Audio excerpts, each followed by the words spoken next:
30 years, Joe Arnaud has been a community fundraiser doing auctions for worthwhile charities and all over the country.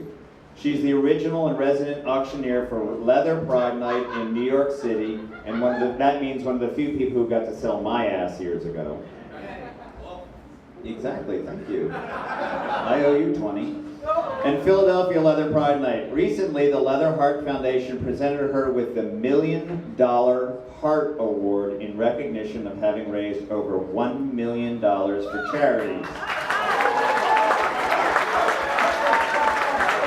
These include Brother Help Thyself, National Gay and Lesbian Task Force, National Gay and Lesbian Anti-Violence Project, National Coalition on Sexual Freedom, International Anti-Violence Project, Heritage of Pride, Capital Pride, the Whitman Walker Clinic, the Leather Archive, Goal, Fire, Flag, EMS, and In the Life. Joe Arnaud has also marched in New York Pride since 1975 and began announcing the March for Heritage of Pride from steps of the New York Public Library in 1985. In 1981, along with Dorothy Allison,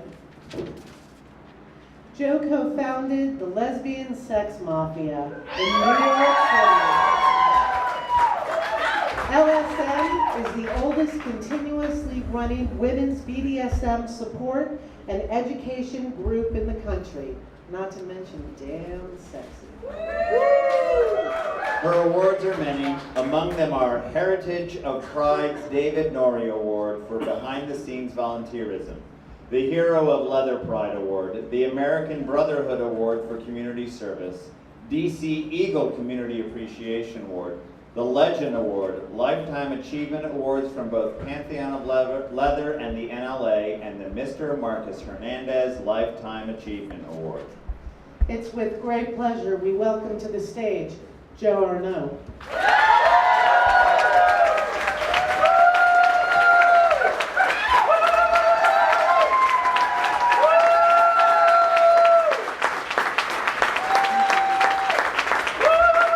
Because I need a podium.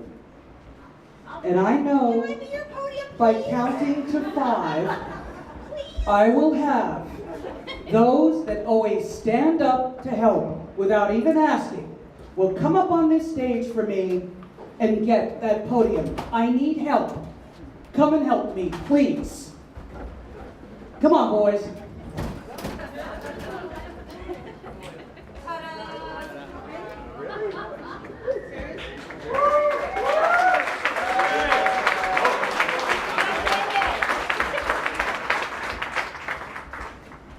I want to begin by reading something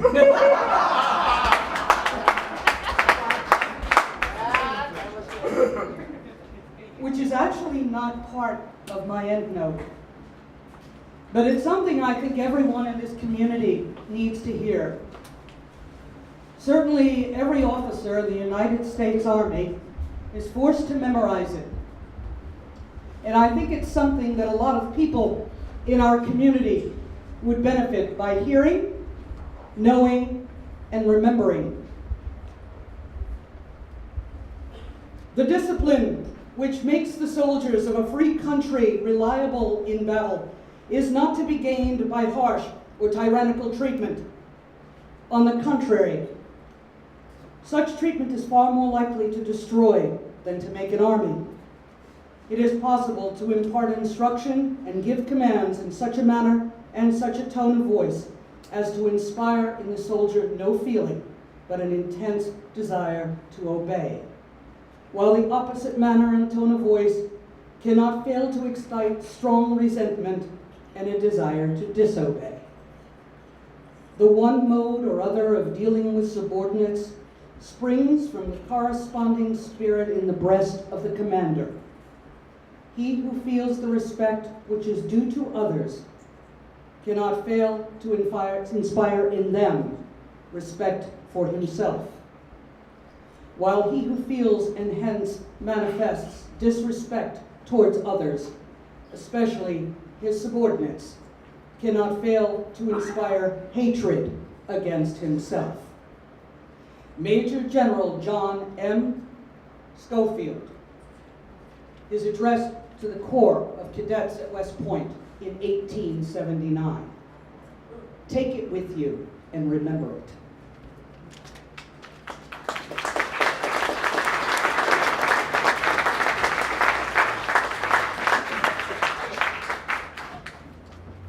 I stand before you at the conclusion of an absolutely fucking amazing weekend, which brought together diverse members of our community, all united by common bonds to engage in a single goal, the exchange of knowledge. As Jacques so eloquently stated in the opening keynote, knowledge is power. From knowledge comes the ability to direct, to govern, to inspire, aspire, and lead. But with knowledge comes responsibility. It is the responsibility to use this knowledge wisely, to share that knowledge with others, to help those less able, and direct those who are lost. Those who truly shoulder the mantle of responsibility for something have agreed to strive for a successful conclusion, no matter what that task might be. Thus, with responsibility comes leadership. Leadership is all about responsibility, about honor, about honesty, about reliability.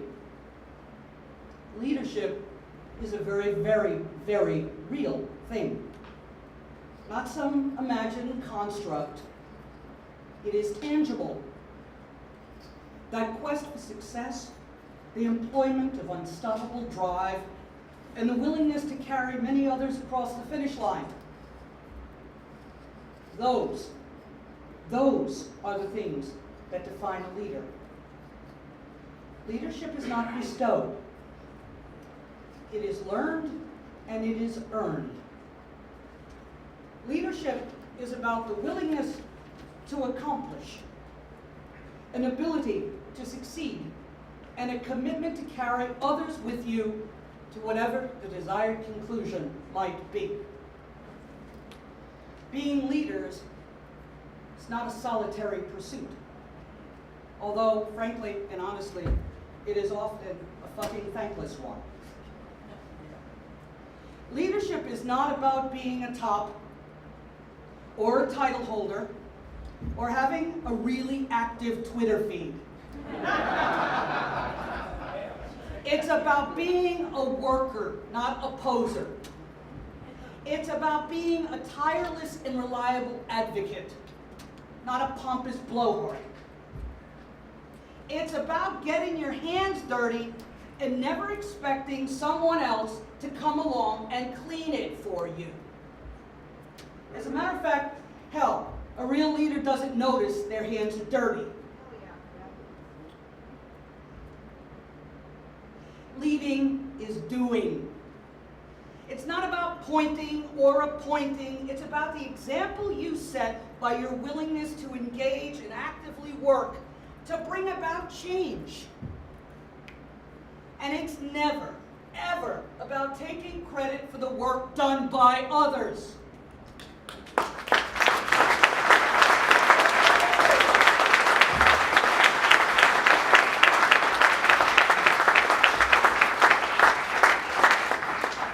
Real leaders are not afraid to recognize the accomplishments and profound leadership ability of others while fully acknowledging their success.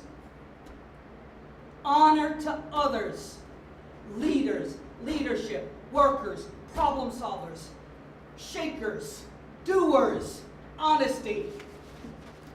So let's be honest right now. For every top, dominant master, mistress in our community that's a real leader, a worker rather than a finger pointer, for every title holder who has ever actually done anything useful with the power of the sash, there are 100 or more dedicated, hard-working, tireless leaders who proudly bear the the titles boy, girl, boot black, slave, sub, pup, switch, and slut.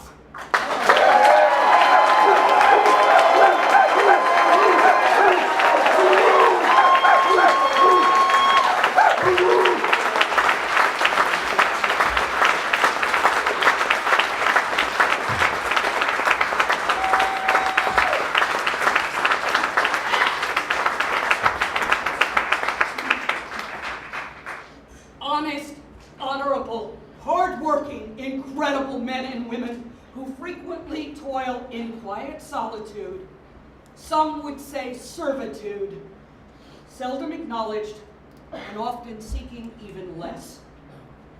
They guide, they teach, capable, cajole, they implement, they construct, they create, they enable, they empower. They find the way to get it done, and at the end of the day, have made sure success is assured. And no one is left behind. Their names are frequently spelled in all lowercase, but make no mistake, their contributions are capital.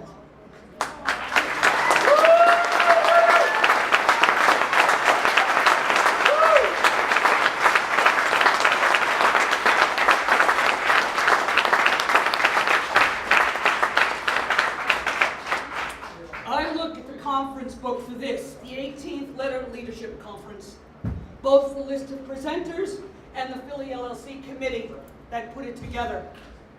And I see a fuck ton of lowercase letters. I see a buttload of other names who I know, each in their own way, flags right.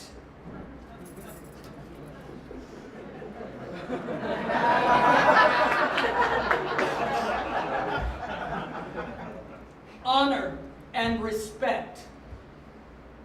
Honor is bestowed. You award an honor. Respect is earned. Honesty tells us they are entitled to both. Why?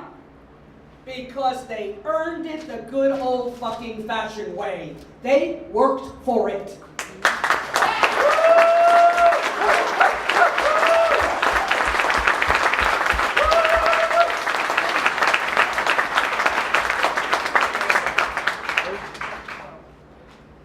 What would we do without them? Better stated, what would get done without them? I'll posit you a guess. A fucking hell of a lot less than gets done now. And I will go you one better. Think of the demise of the cheery attitudes, the kind words, and the bright smiles. Imagine the attitude coming back at you if tops, mistresses, or masters were actually doing all the work. Is that really a world you want to live in? No.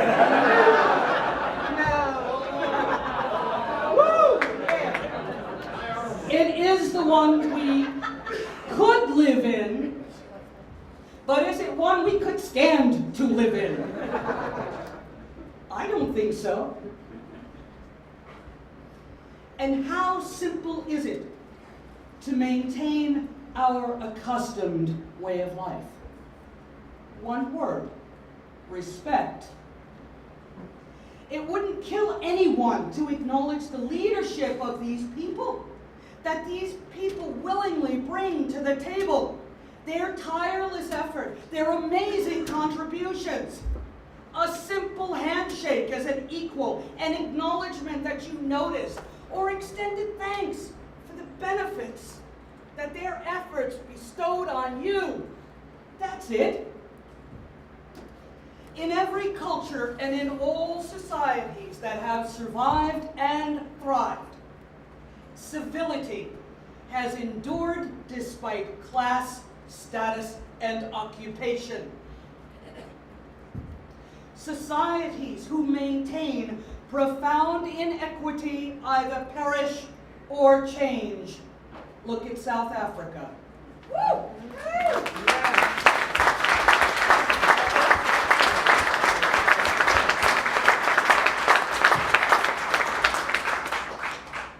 And I say to each of you, the hard-working leaders who flag right, you are entitled to our gratitude, our respect, and our community's open expression of those things. You are entitled to have your profound generosity of spirit and contribution recognized and applauded. You need to accept that fact and expect it because you have earned it. So now, I say to each one of those people who has worked ceaselessly to lead us through one amazing conference, thank you. You have for many, many years had both my respect and my gratitude. And with each new accomplishment, achievement, or success, my debt and that of this community to you grows.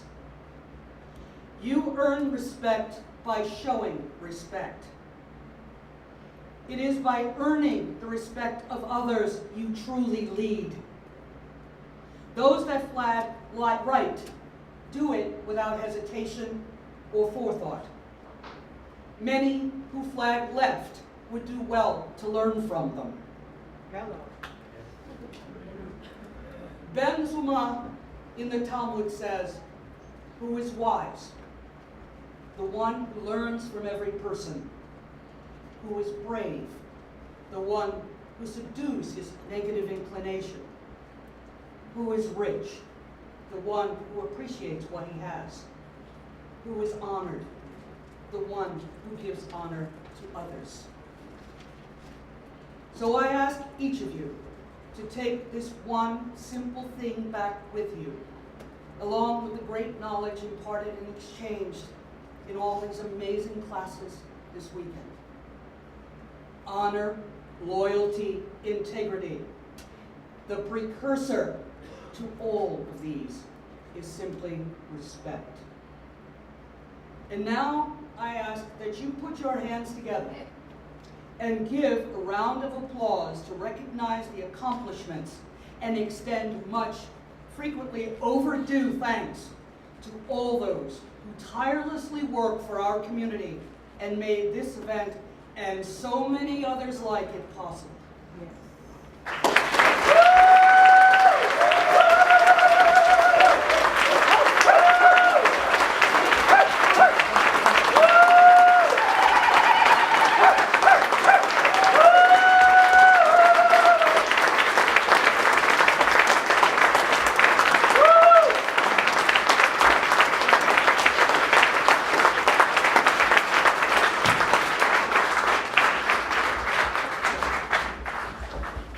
We all talk about the fight. We all talk about the battle. The battle isn't over till our community is a truly civil one. Support others. And most importantly, show and expect a little respect. It won't kill you, and it won't change a single dynamic. I promise. I've treated every person here with an equal amount of respect. It hasn't hurt my fucking ego one bit. I promise. It goes a long way. Travel well, good luck, and keep working. Thanks.